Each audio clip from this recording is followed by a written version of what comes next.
আসসালামু আলাইকুম, welcome to sweeties cooking house. এটা হচ্ছে মনাকা। এত সহজ একটা রেসিপি মনাকা তৈরি। ছোটোবেলায় তো অনেক খেয়েছেন। ছোটোবেলার স্বাদ পেতে এই সহজ একটা রেসিপি ঝটপট তৈরি করতে পারবেন বাসায়।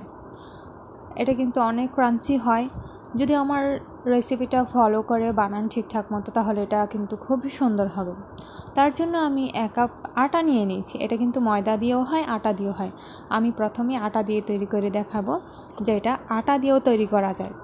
পরিমাণ মতো লবণ দিয়ে দিচ্ছি, আর এখানে দিচ্ছি সোডা যদি আপনারা দিতে চান, তাহলে সোডা দিলে কি হয়, একটু নরম হয়, বাচ্চারা খেতে পারে। আর সোডা না দিলে এটা শক্ত হয়, অনেক বেশি শক্ত হয়। সোডা দিলে উপরে ক্রাঞ্চি থাকে, ভেতরে নরম থাকে। আর পরিমাণ মতো আমি চিনি দিয়ে নিলাম, রান্নার তেল দিয়ে একটু মাখো মাখো করে নিচ্ছি। এখন আমি এখানে একটা ডিম ভেঙে আর একটু মাখো মাখো করে নেব। এইখানে সোডাটা আমি প্রথমে বলতেছি যে আপনারা চাইলে দিতেও পারেন, আবার নাও দিতে পারেন। সোডাটা দিলে একটু ফোলে একটু নরম নরম থাকে, কিন্তু হ্যাঁ, এটা যে একদমই নরম থাকবে তা না, এটা একটু ক্রাঞ্চি ক্রাঞ্চি ভাব থাকে। ওপরে ক্রাঞ্চি থাকে, ভেতরে একটু নরম থাকে, বাচ্চারা সহজেই খেতে পারে। আর হ্যাঁ, এদিকে আমি গরম পানি দিয়ে ডোটা তৈরি করব। চাইলে ঠান্ডা পানি দিয়েও করতে পারেন। ঠান্ডা পানি দিয়ে করলে কি হবে, একদম অনেক শক্ত হয়ে যাবে।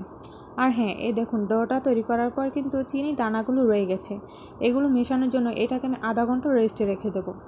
এই তো দেখুন, এটা চিনিগুলো গলে ডোটা কেমন নরম হয়ে এসেছে। এখন আমি আটার সাহায্যে আরেকটু মথে নেব।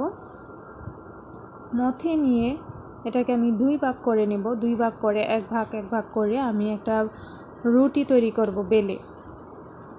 এই তো এরকম। আপনারা চাইলে রুটিটাকে ডাবল করে 3 বার এরকম এপার ওপার করে বেলে নিতে পারেন, তাতে অনেক সুন্দর হবে, আরও ফুলবে। হ্যাঁ, আমি এই খেলনাটা দিয়ে মনাকার শেপগুলো দিয়ে নিয়েছি। আপনারা চাইলে বোতলের ক্যাপ দিয়েও করতে পারেন, মানে যে কোনো গোল জিনিস দিয়ে এই কাজু শেপটা দিতে পারেন, মনাকার শেপটা। আবার চারকোনা করেও এই মনাকার মতো করে নিতে পারেন, মানে যে যেরকম পারেন ওইভাবে শেপ দিয়ে নিলেই হবে।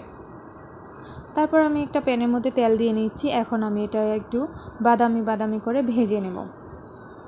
প্রথমে রান্নার সময় কিন্তু এটা করার পর যখন এটা চুলা থেকে উঠিয়ে নেবেন, তখন কিন্তু অনেকটাই নরম থাকবে। তাতে ভাববেন না যে আমারটা তো ক্রাঞ্চি হলো না, এমন কিন্তু নয়। যখন এই মনাকাগুলো ঠান্ডা হয়ে যাবে, তখন কিন্তু এটার ক্রাঞ্চি ভাবটা বুঝতে পারবেন যে এটা আসলে অনেকটা ক্রাঞ্চি ক্রাঞ্চি ভাব এসেছে, পুরাই মনাকার মতো।